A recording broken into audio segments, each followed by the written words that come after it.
Patrick, I'm looking at casualty figures, and I'm looking at the mobilization process. I'm looking at General Sersky, the commander-in-chief of the Ukrainian ground forces, who has said that they cannot even force mobilize enough people to offset losses per month. So ergo, they are shrinking, and the Russian army is expanding. Make those two things work for me. The strategy from the West, when this all started, Dan, you remember, it was that Russia's not going to last. They're not going to make it. We're going to sanction them. Hitler said in Second World War, we just have to kick the door down and the Soviet Union society will collapse.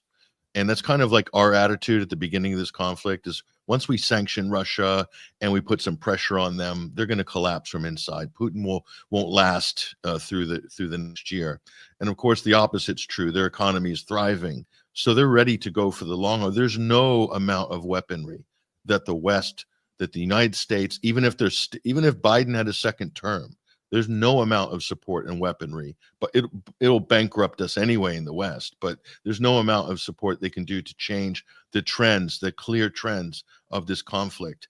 And for Ukraine, they will risk really imploding, not just militarily, but the government, society. You're already seeing marches, by the way, in Ukraine. And I think this is because of President Trump has opened up a conversation that is now flooded into Ukraine, where people are feeling a little more emboldened to have an opinion about their family members being impressed into military service by Zelensky's thugs. That's because of Trump, and the United States have taken a bold move. That's inspiring more Ukrainians than there are Ukrainians being inspired to want to fight in a losing war. This trend is irreversible now.